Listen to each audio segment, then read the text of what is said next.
Right మాజీ మంత్రి Harish Rao CM Revanth Reddy మధ్య ఫ్లెక్సీ వార్ మరింత ముదురుతుంది. సీఎం రేవంత్ రెడ్డి రాజీనామా చేయాలంటూ హైదరాబాద్లో అర్ధరాత్రి పోస్టర్లు వెలిశాయి. రుణమాఫీపై మాట నిలుపుకోవడంలో విఫలమైన సీఎం రేవంత్ రెడ్డి వెంటనే రాజీనామా చేయాలంటూ వెలిసిన పోస్టర్లు రాజకీయంగా కలకలం రేపాయి. ఇదే అంశానికి సంబంధించి మరిన్ని వివరాలు మా ఇన్పుట్ ఎడిటర్ రాజేంద్ర మరిన్ని అప్డేట్స్ లైవ్ ద్వారా అందిస్తారు. రాజేంద్ర చెప్పండి. యామిని, రుణమాఫీ అనే అంశం ఇప్పుడు తెలంగాణ రాష్ట్ర రాజకీయాల్లో పొలిటికల్ హీట్ పెంచుతామని చెప్పవచ్చు. ప్రధానంగా అధికార కాంగ్రెస్ పార్టీ అదేవిధంగా బీఆర్ఎస్ మధ్య రుణమాఫీ అంశమైన మాటల యుద్ధం కొనసాగుతుంది. ఇది ఫ్లెక్సీ వార్ వరకు కూడా పోయిందని మనం చెప్పవచ్చు. ప్రధానంగా ఏదైతే కాంగ్రెస్ పార్టీ అధికారం రాకముందుకు ఎన్నికల హామీలో భాగంగా వరంగల్ డిక్లరేషన్లో రాహుల్ గాంధీ రైతులకు 2 లక్షల రుణమాఫీ చేస్తామని ప్రకటించారు. ఇదే అంశాన్ని కాంగ్రెస్ పార్టీ ఎన్నికల ప్రచార సమయంలో ప్రజల్లోకి లోతుగా తీసుకువెళ్ళింది, రైతాంగాన్ని ఆకట్టుకుందని చెప్పవచ్చు. ఇదే అంశం మీద ఏదైతే ఎన్నికల తర్వాత అధికారంలోకి కాంగ్రెస్ పార్టీ వచ్చిన తర్వాత ప్రధానంగా రుణమాఫీ అనే అంశం మీదనే ప్రభుత్వం దృష్టి పెట్టింది. ముఖ్యమంత్రి రేవంత్ రెడ్డితో పాటు ఉప ముఖ్యమంత్రి బట్టి విక్రమార్క అదేవిధంగా మంత్రులు సైతం కూడా రుణమాఫీ ఏ విధంగా చేయాలనే అంశం మీద సుమారు 3-4 సార్లు భేటీ అయ్యారు. మొత్తం మీద తెలంగాణలో అసలు ఎంతమంది రుణమాఫీకి 2 లక్షల రుణమాఫీకి అర్హులు ఉన్నారో లెక్క తేల్చారు. లెక్క తేల్చిన తర్వాత విడుదల వారీగా రుణమాఫీ చేస్తామని ప్రకటించారు.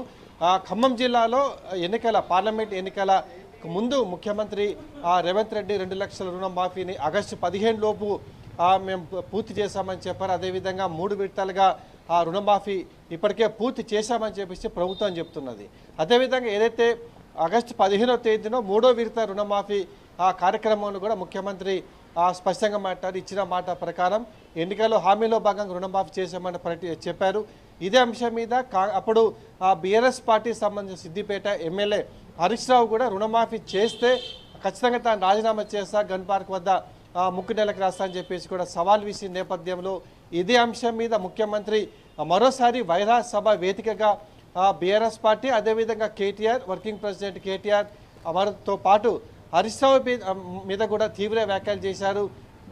ఇచ్చిన మాట ప్రకారం 2 లక్షల రుణమాఫీ చేసే నేపథ్యంలో ఏదైతే సవాల్ చేసిన హరీష్ రావు ఇప్పుడు దీనికి ఏం సమాధానం చెప్తారు, ఖచ్చితంగా సిద్దిపేట ఎమ్మెల్యేగా రాజీనామా చేయాలని చెప్పేసి డిమాండ్ చేశారు. గన్ పార్క్ వద్ద ముక్కు నెలకు రాలి రైతాంగానికి క్షమాపణ చెప్పాలని చెప్పేసి కూడా వైరా సభ వేదికగా ఆయన సవాల్ విసిరారు. అయితే అదే రోజు రాత్రి హైదరాబాద్లో హైదరాబాద్ కంటోన్మెంట్ ప్యాట్నీ ఇటువంటి ప్రాంతాలలో హరీష్ రావు రాజీనామా చేయాలని చెప్పేసి ఫ్లెక్సీలు కూడా వెలిసాయి. దీనికి ప్రధానంగా మల్కాజ్గిరి చెందినటువంటి మాజీ ఎమ్మెల్యే మైనపల్లి హనుమంతరావు పేరు మీద ఫ్లెక్సీలు వెలిసాయి. ఫ్లెక్సీలు వెలిసిన తర్వాత రాజకీయ రగడ తీవ్రం చేస్తుందని చెప్పవచ్చు. అదేవిధంగా ఇవాళ ముఖ్యమంత్రి రాజీనామా చేయాలి, ఏదైతే 2 లక్షల రుణమాఫీ చేస్తారని ప్రకటించిన తర్వాత సంపూర్ణంగా చేయలేదని చెప్పేసి బీఆర్ఎస్ పార్టీకి సంబంధించిన వాళ్ళు కూడా హైదరాబాద్తో పాటు తెలంగాణ వివిధ ప్రాంతాల్లో కూడా ఫ్లెక్సీలు కట్టారు. మొత్తం మీద ఈ ఫ్లెక్సీ వార్ అనేది అధికార బీఆర్ఎస్ పార్టీ మధ్య తీవ్రంగా కొనసాగుతుంది. మరోవైపు ఈ కాసేపటి క్రితమే తెలంగాణ భవన్లో మాజీ మంత్రి హరీష్ రావు కూడా మాట్లాడి ప్రధానంగా ఎన్నికల హామీలో ఇచ్చిన హామీని ముఖ్యమంత్రి మాట తప్పారు. ఇప్పటివరకు కేవలం 22 లక్షల మందికి మాత్రమే రుణమాఫీ చేశారు. 25 లక్షల మందికి ఇంకా రుణమాఫీ చేయలేదు. సంపూర్ణంగా రుణమాఫీ చేయకుండా రుణమాఫీ చేశామని చెప్పుకోవడం ఎంతవరకు సబబు అని చెప్పేసి ఆయన మరోసారి ముఖ్యమంత్రి రేవంత్ టార్గెట్గా ప్రశ్నించారు.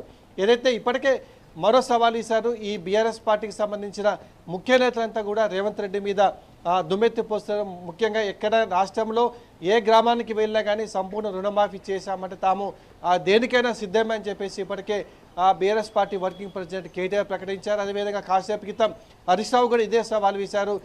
జహీరాబాద్లో ఒక గ్రామంలో తీసుకున్నట్లయితే ఎంతమంది రుణమాఫీకి అర్హత ఉన్నారు, ఎంతమంది జరిగాయని అంకెలతో సహా చెప్పిన నేపథ్యంలో సంపూర్ణ రుణమాఫీ ఏ విధంగా అవుతుందని చెప్పేసి కూడా మరోవారు హరీష్ రావు ప్రభుత్వం మీద దుమ్మెత్తిపోశారు.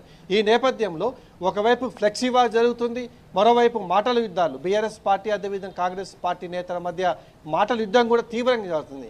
అంటే మరింత ముందుకు వెళ్ళే అవకాశం ఉన్నట్టు మనకు తెలుస్తుంది. ఇప్పటికే ఆదిలాబాద్ నిజామాబాద్ జిల్లాలో కొంతమంది రైతులు కాసేపు క్రితమే రోడ్డెక్కారు, తమకి ఇంకా రుణమాఫీ కాలేదని చెప్పేసి వారు కూడా ఇచ్చే నేపథ్యంలో కాంగ్రెస్ పార్టీ బీఆర్ఎస్ పార్టీ ఈ రుణమాఫీ అంశం మీద ఎలాంటి వ్యూహాలు ప్రతి వ్యూహాలతో ముందుకు వెళ్ళబోతున్నాయని చెప్పేసి ఆ రాష్ట్ర రాజకీయాల్లో తీవ్ర చర్చ అయితే ఆ పొలిటికల్ సర్కిల్లో జరుగుతుందని మనం చెప్పవచ్చు Yamini. Right, thank you Rajender.